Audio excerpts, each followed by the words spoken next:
Injury കൊണ്ട് നിങ്ങൾ ബുദ്ധിമുട്ടുന്ന ഒരാളാണോ? അതോ ഇഞ്ചുറി കൊണ്ട് നിങ്ങൾക്ക് വർക്കൗട്ടുകൾ നിങ്ങൾ സ്റ്റോപ്പ് ചെയ്തിട്ട് നിങ്ങൾക്ക് എങ്ങനെ സ്റ്റാർട്ട് ചെയ്യണമെന്ന് അറിയാണ്ട് നിങ്ങൾ ഭയങ്കര വിഷമിച്ചിരിക്കുന്ന ഒരാളാണോ? എങ്കിൽ നിങ്ങൾക്ക് വേണ്ടിയിട്ടുള്ളതാണ് ഈ വീഡിയോ. ശരിക്കും ഒരു ഇഞ്ചുറി ഉണ്ടെന്നുണ്ടെങ്കിൽ ആദ്യം നിങ്ങൾ അത് എന്ത് ടൈപ്പ് ഓഫ് ഇഞ്ചുറി ആണെന്നുള്ളത് ഒന്നുകിൽ നിങ്ങൾ മനസ്സിലാക്കുക, അല്ലെങ്കിൽ ഒരു പ്രോപ്പർ ഗൈഡൻസിലൂടെ അത് മനസ്സിലാക്കുക. അതിൻ്റെ ഹീലിംഗ് പ്രോസസ്സ് എങ്ങനെയാണെന്നുള്ളത് നിങ്ങൾ കൃത്യമായി മനസ്സിലാക്കുക. ഫസ്റ്റ് നിങ്ങൾ ചെയ്യേണ്ടത് എന്ത് ടൈപ്പ് ഓഫ് ഇഞ്ചുറി ആണെന്നുള്ളത് ഐഡൻറ്റിഫൈ ചെയ്യുക. ദെൻ അതിനുശേഷം അതിന് വേണ്ട നിങ്ങൾക്ക് എന്താണോ, റെസ്റ്റ് ആണോ വേണ്ടത്, അതോ വെയിറ്റ് മാനേജ്മെൻറ്റ് ആണോ വേണ്ടതെന്നുള്ളത് നിങ്ങൾ ഐഡൻറ്റിഫൈ ചെയ്യുക. ദെൻ സെക്കൻഡ്, നിങ്ങൾക്കതിന് വേണ്ടത് പ്രോപ്പറായിട്ടുള്ള റെസ്റ്റ് വേണം. അത് നിങ്ങൾ തിരിച്ചറിഞ്ഞ് അതിന് വേണ്ട പ്രോപ്പറായിട്ടുള്ള ഉറക്കം, വെള്ളം, അതെല്ലാം കറക്റ്റായിട്ട് ട്രാക്ക് ചെയ്യാൻ സാധിക്കണം. തേർഡ്, നിങ്ങൾക്ക് വേണ്ടത് ഇമ്പോർട്ടൻറ്റ് ന്യൂട്രീഷൻ. നിങ്ങളതിന് വേണ്ടത് ഈ സമയത്താണ് ഏറ്റവും കൂടുതൽ ന്യൂട്രീഷൻ നിങ്ങൾക്ക് വേണ്ടത്.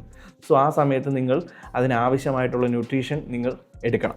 ആ ന്യൂട്രീഷൻ കറക്റ്റായിട്ട് ബാലൻസ് ചെയ്ത് ഒരാളുടെ ഗൈഡൻസിൽ നിങ്ങളത് കറക്റ്റായിട്ട് സെറ്റ് ചെയ്ത് എല്ലാ സമയവും കഴിക്കണം. എന്നിട്ട് വേണം നിങ്ങൾക്ക് ഇതിന് വേണ്ട പ്രോപ്പറായിട്ടുള്ള മെഡിസിൻസും കൂടി ഫോളോ അപ്പ് ചെയ്തുകൊണ്ട് വേണം നിങ്ങൾ ഈ ഇഞ്ചുറി ഹീൽ ചെയ്യുകയും അതിൻ്റെ കൂടെ നിങ്ങൾ പാരലി നിങ്ങളുടെ വർക്കൗട്ട് ജേണി കണ്ടിന്യൂ ചെയ്യുകയും ചെയ്യുക. നിങ്ങൾക്ക് ഇതിനുമായി എന്തെങ്കിലും ഡീറ്റെയിൽസ് അല്ലെങ്കിൽ ഡൗട്ടുകൾ ഉണ്ടെന്നുണ്ടെങ്കിൽ പ്ലീസ് DM.